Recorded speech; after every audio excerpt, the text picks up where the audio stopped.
Sabardan sakarani Parado adadi arajabbe Rasa fuloti dawani Jalabu tani alangera Gosa dorgomiti gani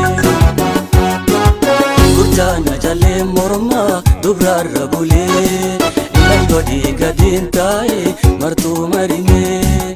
Gurjana jale morma dubrar rabule Ilangodi gadin tae martu marime